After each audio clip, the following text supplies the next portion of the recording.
ಸುಮಿತ್ರಾ ಮೇಲೆ ಆಸೆ ಇರುತ್ತೆ. ಈ ವಿಷಯ ಸೇತುಗೆ ಗೊತ್ತಾದಾಗ ಅವನಿಗೆ ಒಂದು ಕನ್ಫ್ಯೂಷನ್.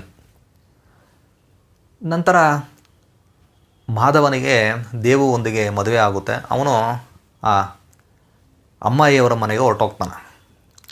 ಇಲ್ಲಿ ಸೇತುವಿನ ಕಾಲೇಜು ವಿದ್ಯಾಭ್ಯಾಸ ಮುಗಿತಾ ಬರುತ್ತೆ. ಆ ವೇಳೆಗೆ ಸೇತುವಿನ ತಂದೆ ರಿಟೈರ್ಡ್ ಆಗ್ತಾರೆ. ಆದ್ದರಿಂದ ಕುಟುಂಬದ ಒಂದು ಬಡತನ ಏನಾಗುತ್ತೆ ಅದು ಹೆಚ್ಚಾಗುತ್ತೆ. ಯಾಕೆಂದರೆ ಸೇತುವಿನ ತಂದೆ ರಿಟೈರ್ಡ್ ಆದರು, ಅವರ ಮಾವ ಮಾಧವ ಅವನು ಮದುವೆ ಮಾಡ್ಕೊಂಡು ಹೊರಟೋದ, ಪರಮೇಶ್ವರನ್ ಬೇರೆ ಮನೆಯಲ್ಲಿದ್ದಾನೆ. ಈಗ ಸೇತುವಿಗೆ ಪ್ರೆಷರ್ ಬಿಲ್ಡ್ ಆಗುತ್ತೆ. ಏನಾದರೂ ಒಂದು ಕೆಲಸವನ್ನು ಹುಡ್ಕೊಬೇಕು. ಅವನು ತುಂಬ ಪ್ರಯತ್ನ ಪಡ್ತಾನೆ, ಯಾವುದೇ ಕೆಲಸ ಸಿಗೋದಿಲ್ಲ. ಅವರ ತಂದೆ ಕೂಡ ಇನ್ಫ್ಲುಯೆನ್ಸ್ ಮಾಡಿಸೋದಕ್ಕೆಲ್ಲ ಪ್ರಯತ್ನ ಪಡ್ತಾರೆ, ಯಾವುದು ಸೆಟ್ ಆಗೋದಿಲ್ಲ. ಒಂದು ಚಾನ್ಸ್ ಸಿಗುತ್ತೆ, ಅದನ್ನು ಸಹ ಕೆಲವು ಕಾರಣಗಳಿಗೋಸ್ಕರ ವರ್ಕೌಟ್ ಆಗೋದಿಲ್ಲ.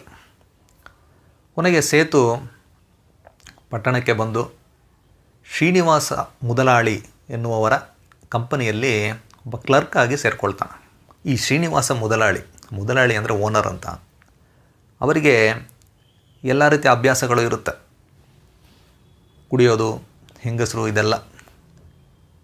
ಇವೆಲ್ಲದಕ್ಕೆ ಅವರು ಸೇತುವನ್ನು ಉಪಯೋಗಿಸ್ಕೊಳ್ತಾ ಇರ್ತಾರೆ, ಅವನ ಸಹಾಯವನ್ನು ಪಡ್ಕೊಳ್ತಾ ಇರ್ತಾರೆ. ಆದ್ದರಿಂದ ಸೇತು ಹಾಗೂ ಶ್ರೀನಿವಾಸ ಮುದಲಾಳಿ ನಡುವೆ ಒಂದು ಒಳ್ಳೆಯ ಬಾಂಧವ್ಯ ಇರುತ್ತೆ.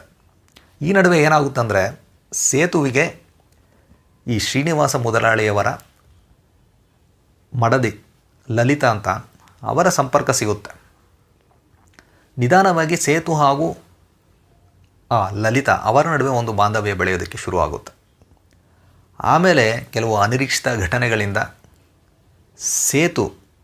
ಹೇಗೆ ಸೇತು ಮುದಲಾಳಿಯಾದ, ಅಂದರೆ ಸಾಹುಕಾರ ಸೇತು ಆದ, ಅಂದರೆ ಕ್ಲರ್ಕ್ ಆಗಿದ್ದಂತಹ ಸೇತು ಹೇಗೆ ಸಾಹುಕಾರ ಸೇತು ಆದ ಅನ್ನೋದೇ ಈ ಕಾದಂಬರಿಯ ಉಳಿದ ಕತೆ.